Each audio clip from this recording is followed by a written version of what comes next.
जो सोने की चिड़िया था, विश्व गुरु था, यहाँ पर इंसान की शक्ल में साक्षात भगवान अवतार लिया करते थे। लेकिन वही देश आज जिस बदतर स्थिति में चल रहा है, भगवान जाने इसका और विपरीत रूप कहां तक अंत होगा। लेकिन चूंकि ये देश विद्वानों का, बुद्धिमानों का और राजनीतिज्ञों का देश रहा है, शहीदों का देश रहा, इसलिए निश्चित रूप से समय समय पर बहुत से ऐसे लोग पैदा हुए जिन्होंने इसे भटकते हुए राह से असली राह पर लाने का प्रयास किया। उन्हीं में से हमको समझ में आया, जिन साथियों ने आमंत्रित किया, उसमें सबसे पहले हमारे संचालक भाई जो हमारे लोग हैं, संजय जी, टेलीफोन से हमको सूचित किए कि आपको आना है। चूंकि हम लोग वहां के चौकीदार हैं, कहीं न कहीं हम लोगों की जरूरत आती है, इस वजह से हमेशा कम समय मिलता है तो भी हम आपके बीच में आए। बहुत कुछ बातें हो चुकी हैं, मुझको बहुत कुछ नहीं कहना है, लेकिन कुछ बातें मैं चूंकि बढ़ता नहीं हूँ बढ़िया, लेकिन कुछ बातें आपके बीच में जरूर रखूंगा। इसकी जिम्मेदारी किसके ऊपर थोपी जाए?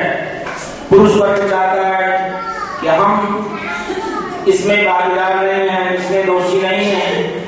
महिला वर्ग अपना सारा दोष पुरुष वर्ग पर थोप देना चाहती है। लेकिन जैसे हम सृष्टि के आधार के निश्चित रूप से दो चक्के हैं, महिला और पुरुष, निश्चित रूप से कोई भी कार्यक्रम, चाहे कोई भी क्षेत्र रहा हो, चाहे आजादी की लड़ाई रही हो, चाहे ज्ञान का क्षेत्र रहा हो, चाहे राजनीति का क्षेत्र रहा हो, चाहे वो विज्ञान का क्षेत्र रहा हो, निश्चित रूप से महिलाएं हमेशा पूजनीय हैं और उनकी भागीदारी पुरुषों से कहीं आगे बढ़ चढ़कर रहती है। इसलिए हम आपसे विनम्र अनुरोध करते हैं कि इसकी शुरुआत आप अपने घर से करें, और यदि पुरुष आपका सहयोग नहीं करता है तो निश्चित रूप से आप उनको समझाने का प्रयास करें और सही रास्ते पर लाने का प्रयास करें। नेताओं की स्थिति को नहीं कहना है, पुलिस प्रशासन की स्थिति को नहीं कहना है, हमारी बहनों ने, बड़े भाइयों ने सब कुछ बता दिया और रोज आए दिन पेपर में घटनाएं जो हुआ करते उसको आप पढ़ते भी हैं। तो हम तो सिर्फ इतना कहना है, एक शायर ने लिखा कि शहीदों ने मुल्क को आजाद कर दिया, शहीदों ने मुल्क को आजाद कर दिया और मेहनत कशों ने देश को आबाद कर दिया। अब बनकर के नेता देश की गद्दी पर जो बैठे, इन ढोंगियों ने देश को बर्बाद कर दिया, इन ढोंगियों ने देश को बर्बाद कर दिया। अगर कहीं बुराई की उत्पत्ति होती है, जो जड़ है, तो इन्हीं से होती है। और उसमें भी यदि कहते हैं कि केवल जिम्मेदार नेता गिरती है, तो इससे हम अलग नहीं रह सकते, क्योंकि उनको चुनने का काम हम करते हैं। सिर्फ नेता जिम्मेदार है ये कह करके हम सोचें कि अपने को अलग कर लेंगे, तो इसमें हमारा भी कहीं न कहीं दोष है।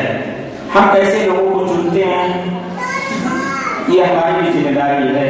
अगर कहीं हम सही व्यक्ति का चुनाव नहीं करते तो निश्चित रूप से इससे भी बदतर स्थिति को झेलने के लिए हमको आपको भविष्य में तैयार रहना पड़ेगा। यही हस्तिनापुर जो दिल्ली है, कभी द्वापर में चीरहरण तक झेला और भाई और परिवार के विवाद को महाभारत का रूप दिया। और आज वहां पर आबरू का हरण हो गया। मनमोहन जी देश के सबसे ऊंचे पद पर बैठे हैं और प्रणब मुखर्जी जी बस इतना कहते हैं कि हम सब कराने के लायक नहीं। ये स्थिति है जिस देश में राष्ट्रपति, प्रधानमंत्री, राज्यपाल, मुख्यमंत्री, तमाम उच्च पदों पर महिलाएं आसीन हों, उस देश की महिलाएं अभी मौन हैं। उस देश का पुरुष अभी मौन है। धिक्कार है ऐसे समाज को, ऐसे दिल्ली में रहने वाले उच्च पदों पर नेताओं को। आप क्या देखना चाहते हो? इससे भी कोई जघन्य हत्या होगी? इससे अगर कहीं यही घटना मनमोहन सिंह के परिवार के साथ होती, राष्ट्रपति प्रणब मुखर्जी के परिवार के साथ होती, तो क्या सोचते हैं? एक बार की घटना हमको याद है, कारगिल का युद्ध चल रहा था। BBC लंदन से मीडिया के लोगों ने हरियाणा एक विधवा मां थी, उसका बेटा कारगिल के युद्ध में मर गया। मीडिया वालों ने, BBC लंदन वालों ने उससे पूछा, वहां पर तमाम लोग गए उसके परिवार को सांत्वना देने के लिए और वीरता का पुरस्कार देने के लिए। उस बूढ़ी विधवा मां ने एक प्रश्न पूछा, ये बताओ, उस समय वाजपेयी जी संजोग से सरकार में प्रधानमंत्री थे और गृह मंत्री हुआ करते थे अटल बिहारी वाजपेयी। उन्होंने पूछा कि वाजपेयी को तो कोई औलादे नहीं है, आडवाणी के परिवार का कौन मर गया? क्या भैया? लाइट गई। आडवाणी के परिवार का कौन मर गया? अगर उसका बेटा मरता, बताओ तुम हमको अपना हमारा बेटा लौटा सकते हो? कह तो दिया, बड़ी वीरता से लड़ रहा था, मर गया। हमारा पति भी मर गया उस युद्ध में और देश के लिए शहीद हुआ। हमारा बेटा भी शहीद हो गया। एक छोटी बच्ची है, मैं भी विधवा हो गई और हमारी बहू भी विधवा हो गई। एक छोटी बच्ची का क्या होगा? नेताओं के परिवार का कोई किसी सेना में बता दीजिए उसका कोई औलाद जाता है? उनकी तो रोजी रोटी सिर्फ राजनीति है। मित्रों, लेकिन ये बातें सिर्फ माइक से कह देने से नहीं पूरी हो जाएगी। इसके लिए हमको, आपको सबको कुछ अपना कर्तव्य निभाना होगा। मैं धन्यवाद दूंगा कि जैसा नाम है भाई अवधेश जी का, वह अपने नाम को चरितार्थ करने के लिए कुछ करना चाहते हैं। हरिहर पाठक जी जो जिला के समन्वयक हैं और हमारे राय साहब जैसे, शुक्ला जी जैसे, और ये विदुषी बहनें जो इलाहाबाद हाई कोर्ट में प्रैक्टिस करती हैं, अन्य जिनको मैं नहीं जानता हूँ, ये ऑस्ट्रेलिया से पधारे हुए साथी का भी हम यहाँ पर अपने देश में और इस चंदौली जिला से स्वागत करते हैं। मित्रों, बहुत दयनीय स्थिति हो गई इस देश की, लेकिन शर्म आती है। उसमें भी उत्तर प्रदेश की स्थिति पर हम लोगों को बोलना था, क्योंकि ये जो ध्वनि विस्तारक यंत्र है माइक आपका, ये सुनना नहीं चाहता और हमारी आवाज सिर्फ इतने तक रहेगी। नहीं तो हम तो बोलते भी और एक बहुत बढ़िया गीत लाए थे गाने के लिए और आपको ऐसे भी सुना देंगे।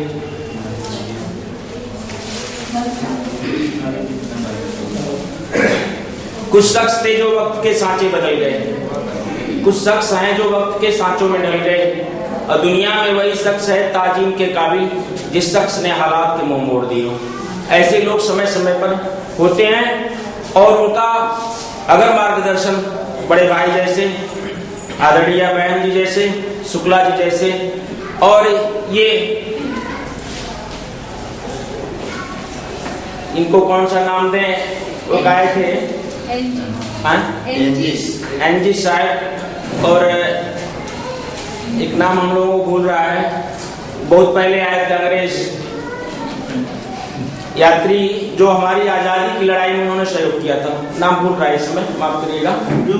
हाँ, दीनबंधु एंड्रूज, बहुत अच्छा, धन्यवाद आपको एंड्रूज साहब। जैसे ये हमारे इस लड़ाई में अगर अपना तन मन धन और समय जीवन समर्पित कर रहे हैं, मैं इनको आज का दीनबंधु एंड्रूज कहूँगा और इनको हृदय की गहराइयों से स्वागत करता हूँ और वंदन और अभिनंदन भी करता हूँ।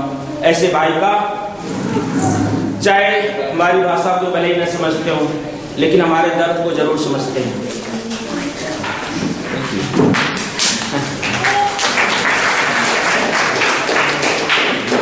बहुत बातें कहनी है आपसे, बहुत कुछ लिख के लाया था, कुछ बातें आपको बीच बीच में कह दे रहा हूँ। चूंकि समय खत्म हो गया, बहुत कम समय है,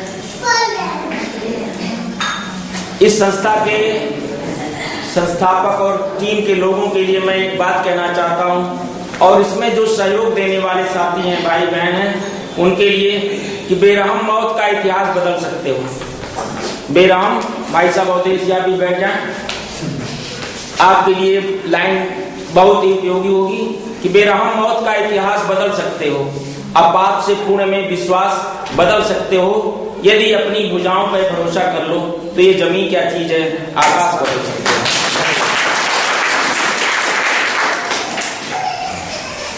लेकिन इस कार्य में अकेले चना भार नहीं फोड़ेगा, इसमें हमारे आप जैसे लोगों की जरूरत है, सहयोग की, क्योंकि है कार्य ऐसा कौन था, साधे ने जिसको एकता, यूनिटी स्ट्रेंथ, है कार्य ऐसा कौन सा साधे न जिसको एकता, देती नहीं अद्भुत अलौकिक शक्ति किसको एकता।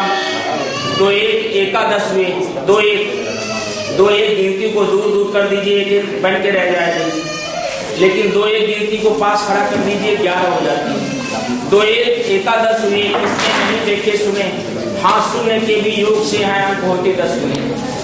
शून्य से भी अगर शून्य गिनती को दाहिने तरफ बढ़ाते जाइए तो उस अंक का मान 10 गुना बढ़ता है। तो कोई भी बहन, जैसे आसिया बेगम ने अभी बहुत बढ़िया गीत गाया, और इधर एक बहन भी बैठी थी, उन्होंने भी अपनी बात कहा, उनकी बात में एक दर्द था कि अपनी बिटिया को चाह करके भी खिलाड़ी नहीं बना सकते। बहनों, मैं आपसे प्रार्थना कर रहा था, वो बाहर है अभी, आप उनकी थोड़ा अगर बात अच्छी लगती हो तो थोड़ा शांत होकर सुनिए। दहेज में mother is the teacher of man, माता व्यक्ति की प्रथम गुरु होती है, लेकिन बस ये चीज किताब में रह गई, व्यवहार को बहुत कम दिखाई देती है। यत्र नार्यस्तु पूजन्ते रमन्ते तत्र देवता, जहाँ नारियों की पूजा होती है वहाँ देवता वास करते, इसी देश में, लेकिन बहुत कम देखा गया। व्यवहार में चीजें शायद 1000 में एक परिवार में मिल जाए तो बड़ी आबादी है, बहुत लोगों की संख्या हो जाएगी, 100 में नहीं, प्रतिशत में नहीं रह गया इसका मान।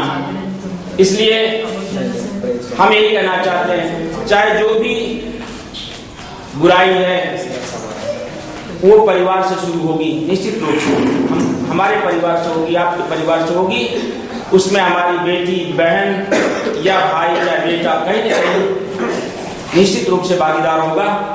तो इसकी शुरुआत न होने दें, और हम इस छोटी सी बात को बड़ी बात का रूप न दें, बड़ी घटना का रूप न होने दें, तब जाकर के ये जो समस्या राष्ट्रीय स्तर पर, अंतर्राष्ट्रीय स्तर पर हुई, क्या इससे पहले ऐसी घटनाएं नहीं हुआ करती थी, लेकिन दिल्ली में यह घटना हो गई तब कान खुला, और उन नेताओं के कान पर जू रेंगने का काम हुआ। नहीं तो वो नहीं समझते थे बातें, चूंकि हम लोग अपनी औकात से ज्यादा बोल जाएंगे, ठीक नहीं तो क्या नहीं होता है दिल्ली में। जैसा हमारे बड़े भाई ने बताया कि कहाँ नहीं है बाल श्रम, बड़े भाई ने बताया कि हमने कहा एक जो बाल श्रम अधिकारी होता है यहाँ जिले का, कुछ नहीं करता, उन्होंने उनसे अगर कहा इन्होंने तो कहा कहाँ है बाल श्रम बताइए, उन्होंने कहा कि कहाँ नहीं है। ये स्थिति है अपने देश में कि कहाँ नहीं है बुराई, और इस बुराई की जड़ गांव से कम शहरों से ज्यादा होती है, और निश्चित रूप से जो भी अपने को बड़ा मानता हो वहां और भी अधिक बुराई है, इसको आपको स्वीकार करना पड़ेगा। क्योंकि हम सिर्फ अधिकार की बात करने लगे, जहां भी शिक्षा दीक्षा थोड़ी अच्छी हुई वहां अधिकार की बात होती, कर्तव्य की बात नहीं होती।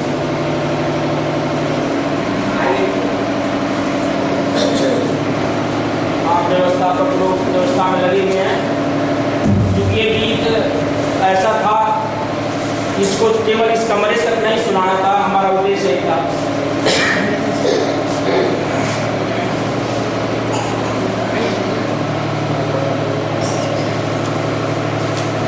एक शायर ने लिखा कि सिर से पैर तक हैं राजा, सिर से पैर तक कहें और एक जगह हो तो कहें दर्द इधर होता है। ये स्थिति है। दवा जांचों की मत बढ़ता गया, जितना बढ़िया कानून बनाया उसका विकल्प ढूंढ लिया है चुप्तों ने।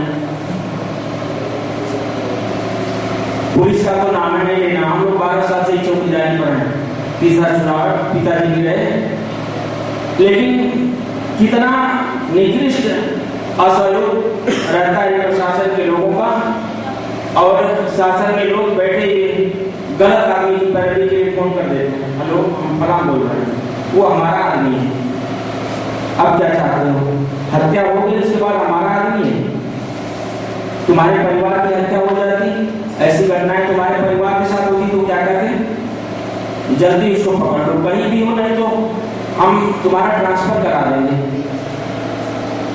सस्पेंड करा देंगे, ऐसी स्थिति है।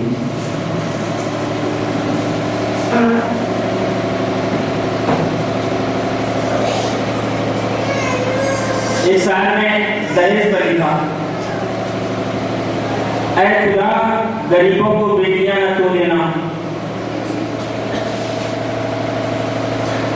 साहब ने लिखा कि रोटियां नसीब नहीं जिन गरीब लोगों को, रोटियां नसीब नहीं जिन गरीब लोगों को, डोलियां वो बेटियों की किस तरह उठाएंगे। ऐ खुदा गरीबों को बेटियां न तो देना, वरना ये दहेज वाले फिर बहू जलाएंगे। क्यों बहुएं जलती हैं, बेटियां क्यों नहीं जल जाती? उसी स्टोव से, उसी गैस सिलेंडर से बेटियां नहीं जली किसी की, बहू जल जाती है। अरे शर्म आनी चाहिए वो माताओं को, सास ससुरों को। वो तुम्हारी धर्म की बेटी है जिसको बहू के रूप में आप स्वीकार करते हो, और निश्चित मान लो कि जैसा आप अपने दूसरे की बेटी के साथ करोगे, तुम्हारी बेटी के साथ वैसा ही दूसरी सास करेगी। निश्चित होगा, आज नहीं तो कल होगा, देर में होगा, लेकिन होना निश्चित है। बड़ा बढ़िया माताएं बुरा नहीं मानेंगी। आपकी बेटी को अगर आपका दामाद थोड़ी सुख सुविधा ज्यादा दे दे, खाना भी बना देता है, तो बड़ी खुश होती है। भगवान करें ऐसा दामाद सबको दे दे। लेकिन अगर इनका बेटा इनकी बहू को थोड़ी सुविधा दे दे, साथ में लेके चला जाए, ऐसा बेटवा नलायक हो जाए, न रहे तो अच्छा है। दामाद के नाम पर, बेटी के नाम पर खुश हो जाती है माताएं, और वही बेटा बहू करना शुरू कर दे तो जल जाती है। अच्छा ठीक है, हाँ समय की सीमा में हमको बोलना है।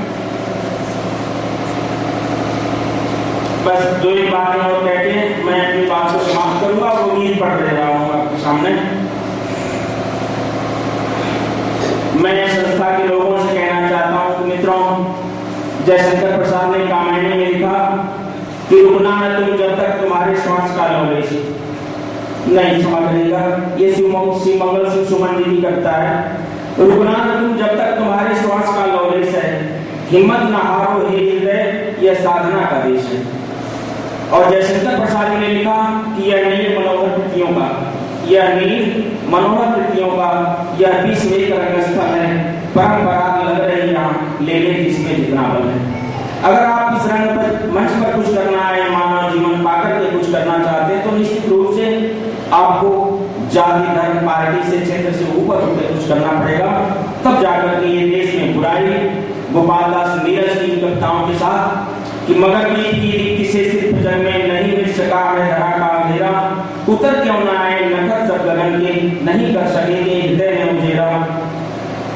कटेगी तभी यह अंधेरी गिरी जब स्वयं धर्म मनुष्य दीप का उपाय, जलाओ दिए पर रहे ध्यान इतना अंधेरा धरा पर कहीं रह न जाए। मैं अंत में ये कविता पढ़ रहा हूँ मित्रों, इस प्रदेश की हालत पर नहीं, ये पूरे देश की हालत पर लिखा गया है। न्याय नाम की चीज नहीं, न्याय नाम की चीज नहीं, न्याय नाम की चीज नहीं, अन्याय बढ़ता जाए रे, मेहनत करता धोती वाला टोपी वाला खाए रे, जो मर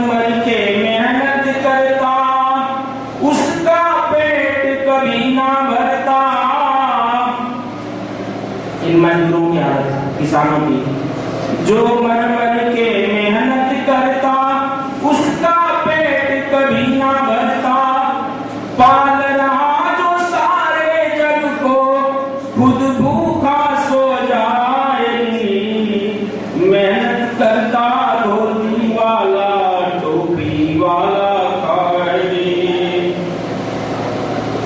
पुलिस निकली मस्ती में, पुलिस निकली, पुलिस प्रशासन की बात कर रहा हूं। पुलिस निकली गश्ती में, गश्त में निकलते हैं लोग, कैसे निकलते हैं? पुलिस निकली गश्ती में, पीते दारू मस्ती में। पुलिस निकली गश्ती में, पीते दारू मस्ती में। चोर बैठा थाने के अंदर, साधु पकड़ा जाए रे। मेहनत करता धोती वाला टोपी वाला खाए। सत्ता के सीने पे बैठा मंत्री करता हेरा फेरी। हर शासन में सत्ता के सीने पे बैठा मंत्री करता हेरा फेरी। चांदी के जूतों से देखो जज भी पीटा जाए रे। पंजाब की घटना है, आप लोगों को याद होगा। मेहनत करता धोती वाला टोपी वाला खाए रे। अत्याचार भ्रष्टाचार आज बन गया शिष्टाचार। अत्याचार भ्रष्टाचार आज बन गया शिष्टाचार। माँ बहनों की अब तो इज्जत, माँ बहनों की अब तो इज्जत सड़कों पे लूटी जाए रे। मेहनत करता धोती वाला टोपी वाला खाए रे।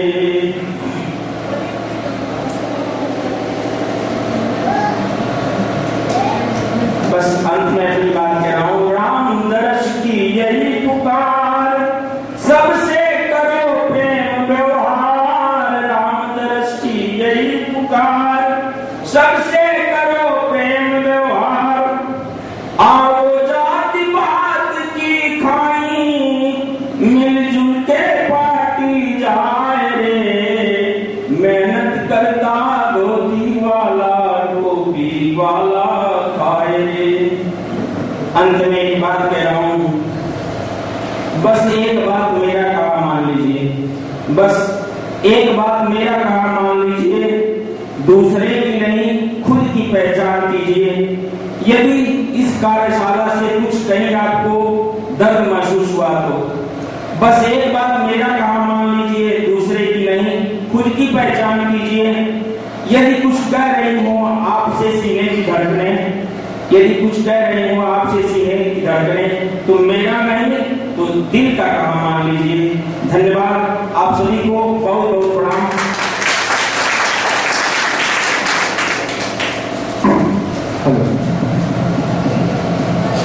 हाँ, विचार वाले की श्रृंखला में अब मैं चाहूंगा हमारे विषय और ट्रैफिक काइंड का आपका विचार है।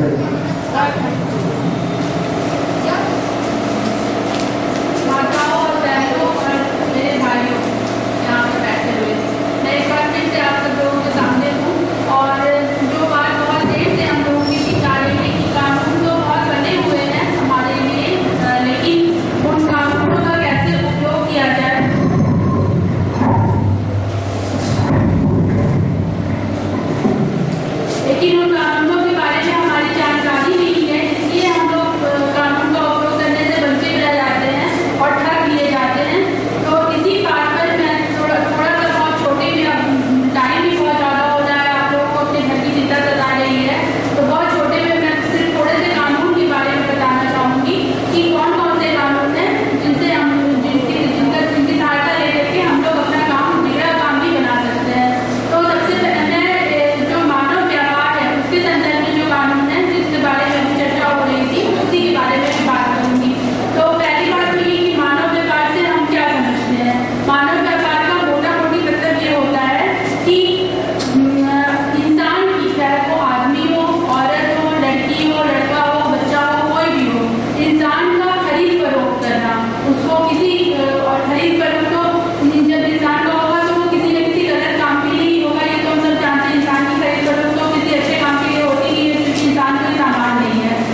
अभी आप मैडम जी को सुन रहे थे, बहुत बढ़िया वक्तव्य आपने दिया। तो मैं चाहूंगा विचार श्रृंखला की कड़ी में child marriage and law and overview, child marriage and sexual offence, person offence, marriage act, इन सारी नीतियों पर विष्णु शुक्ला एडवोकेट सर धर्मेंद्र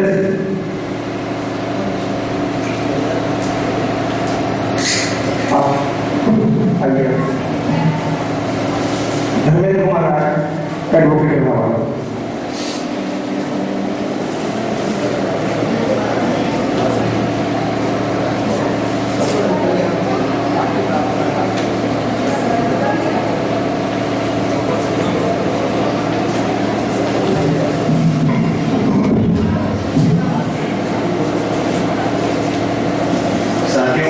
ये कार्यशाला बहुत सुबह से चल रही है और काफी बातचीत करते और सुनते दोनों जो है इस पोजीशन में पहुंच चुके हैं कि अब इस कार्यशाला को अलविदा करने का समय तलाश रहे। ऐसे में मैं बहुत कम समय आपका लूंगा, कुछ मोटा मोटी बातें आपसे करना चाहूंगा। एक तो ये बात कि जब आप यहाँ आए हैं और ये लीगल कार्यशाला में आए हैं, कानून की एक वर्कशॉप है, ट्रेनिंग कार्यक्रम है, तो इस ट्रेनिंग कार्यक्रम से जाने के बाद कहा जाता है, रामचरितमानस में भी तुलसीदास ने लिखा है कि परिहित सरित धर्म नहीं भाई। तो कम से कम आप लोग एक आदमी को न्याय दिलाने की लड़ाई में उसका हौसला अफजाई करिएगा, उसके कंधे से कंधा जरूर मिलाइएगा।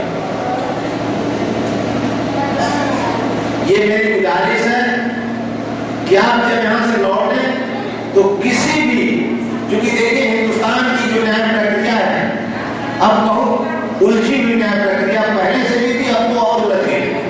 बीच में कुछ चीजें बहुत धुंधली हो रही थी, इधर उनकी तस्वीरें बड़ी साफ हो गई हैं। एक तरफ जो हमारी परंपरागत जिसको कहा जा रहा है पंचायतें हैं, खाप पंचायतों के रूप में जगह लेनी शुरू कर दी है, और दूसरी जो हमारा पूरा जुडिशियल सिस्टम है, न्यायिक जो तरीका है, जहां की पेंडेंसी इतनी है कि उसको जज साहब पूरे अपनी पोस्टिंग बिता के चले जाते हैं, पूरी फाइल को भी एक नजर नहीं देख पाते हैं। एक जज या एक मजिस्ट्रेट 3 साल की पोस्टिंग होती है, और उस 3 साल की पोस्टिंग में अमूमन सेशन कोर्ट को तो छोड़ दिया जाए, मजिस्ट्रेट लेवल के अदालतों में वो सारी फाइलों को अपने हाथ से छू भी नहीं पाते हैं और उनका कार्यकाल वहां से पूरा हो जाता है। तो इस पूरे उलझे हुए सिस्टम में आपका रोल क्या होगा, आप कहां खड़े होंगे, ये महत्वपूर्ण है। ये इस पूरे सेशन में एक सब्जेक्ट है बाल विवाह। हिंदुस्तान, जो मैं अगली बार जब आपसे बातचीत कर रहा था तो मैंने थोड़ी सी बात रखी कि पवित्रता के नाम पे लड़कियों का बाल विवाह, ये तो एक कारण है बाल विवाह का। दूसरा एक बहुत बड़ा कारण भी मैं देखता हूं, पूरा पूर्वोत्तर से ये मैंने बनारस की पश्चिम के जो है फैजाबाद सुल्तानपुर से होकर के पूरा पश्चिमी उत्तर प्रदेश और फिर आगे पूरा का पूरा महिलाओं को संगठित तरीके से मुगलसराय पटना लाइन है, आपके बगल से गुजरती है, कुछ ट्रेनें हैं जिसमें बाकायदा वहां से महिलाएं हैं जो लोग जाते हैं खरीदने और वहां से खरीद करके इस हिस्से में उनको कम ही नहीं एक पति के हवाले कर दिया जाता है। तो अगर आपके आसपास इस तरह की कोई घटना होगी तो आप जरूर उसमें हस्तक्षेप करिएगा, पुलिस का 100 नंबर जरूर डायल कर दीजिएगा। अगर आप कुछ नहीं कर सकती हैं तो आपके पास मोबाइल है, 100 डायल कर दीजिएगा, निश्चित तौर पे कहीं ना कहीं पुलिस को लग जाएगा, और वो लग जाएगा तो अपनी बात आप बता दीजिएगा कि ये बात है, ये पता है, बाकी आप छोड़ दीजिएगा, कुछ हो या ना हो। दूसरी चीज मैं कह रहा हूं कि हिंदुस्तान में महिलाओं की सुरक्षा को लेकर के कई कानून बने, उसमें अभी हाल में घरेलू हिंसा भी आया, उससे पहले दहेज प्रतिषेध भी था, उससे पहले अनैतिक व्यापार SIT था, उसके बाद उसको अमेंड किया गया। तो ये पूरी, अब जैसे दिल्ली में जो घटना हुई, इस घटना के बाद कई सवाल उठे। तो मेरा जो मैंने अपना मानना है वो ये है कि हिंदुस्तान में महिलाओं की पूरी जरूरत को पूरा करने वाला एक मुकम्मल कानून और एक स्पेशल ट्रायल कोर्ट, जैसे दिल्ली में अलग से उसने वो रेप के मामले में कर दिया, लेकिन वो पूरे मामले के लिए उस एक के लिए जैसे SC ST एक्ट बना, तो SC ST एक्ट के लिए एक स्पेशल कोर्ट बना दी। लेकिन महिलाओं के लिए, पूरी आधी आबादी के लिए भी इस तरह का कोई जुडिशियल सिस्टम नहीं डेवलप हुआ है। खास पंचायतें अपने एकदम उफान में है, तलवार लेकर के रोज भाग रही हैं। आए दिन अखबारों में छप रहा है कि यहाँ जो है ऑनर किलिंग हुआ, सम्मान के नाम पे हत्या हुई, वहां सम्मान के नाम पे हत्या हुई। आपके इर्द गिर्द ये चीजें होना शुरू हो गई है। तो ये सारा का सारा जो माहौल anti social, anti human, anti human जो बन रहा है, इसमें आपको एक नए समाज की संरचना के लिए खड़ा होना है, जिसमें महिलाओं का भी सम्मान हो, बच्चियों का भी सम्मान हो, दलितों का भी सम्मान हो, गरीब गुरबा का भी सम्मान हो और सबका सम्मान हो, जो सोसाइटी में जिसको न्याय पाने की क्षमता न हो, उनका भी सम्मान। मित्रों, इस कार्यशाला को आयोजित करने के लिए मैं अपने बड़े भाई को धन्यवाद करूंगा और तमाम साथी जो हमारे जनपद में पधारे हैं, शुक्ला जी हैं और दिल्ली की पूरी टीम है, सिडनी विश्वविद्यालय से पधारे हुए हमारे साथी हैं, हम सबको धन्यवाद करूंगा। इसके साथ ही मैं विदा होता हूं। धन्यवाद।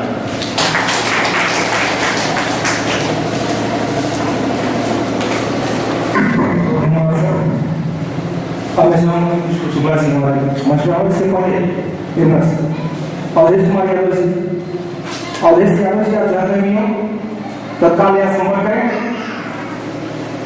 हाँ, अभी भी हमारे बीच तहसीलदार महोदय से बढ़िया पढ़ाए हैं। मैं चाहूंगा कि ये अवधेश कुमार यादव जी अपना करके स्वागत करें, अभिनंदन करें। साथियों, मैं बताता हूँ कि जब हम लोग सर से टाइम लेने के लिए गए, एप्लीकेशन पढ़ने के बाद आप तुरंत ठीक है मैं 3 बजे आ जाऊंगा और हम लोग बहुत खुश होकर के चले आए। और मैं बता दूं जनपद सिंगरौली में आप जब से आए हैं, अपने कार्यशैली को लेकर के, कार्य क्षमता को लेकर के सबके दिलों में बसे हुए हैं और यहाँ पर आप अपना अमूल्य समय देने के लिए आए हैं। वैश्विक संस्था की ओर से, विकास संगठन की ओर से आपका तहे दिल से आभार स्वागत करता हूँ और आमंत्रित करता हूँ मंच में आर्य शुक्ला सिंह एडवोकेट के नाम।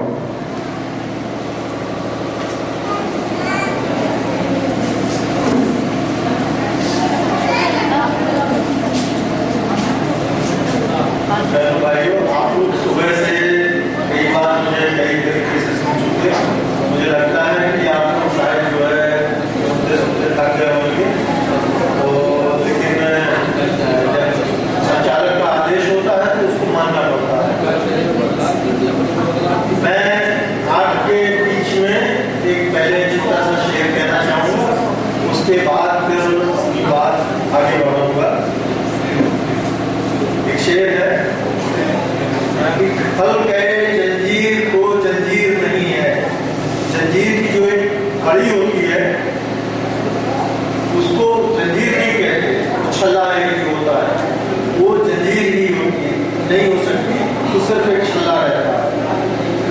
एक फल कहे जंजीर को जंजीर नहीं है, एक नुक्ते तस्वीर को तस्वीर नहीं है। अगर कागज के ऊपर कोई चिन्ह लगा दिया जाए तो वो तस्वीर नहीं बन जाती, वो सिर्फ चिन्ह रहता है। एक फल कहे जंजीर को जंजीर नहीं है, एक नुक्ते तस्वीर को तस्वीर नहीं है। तकदीर तो कौमों की हुआ करती है, एक शख्स की तकदीर को तकदीर नहीं है। दोस्तों,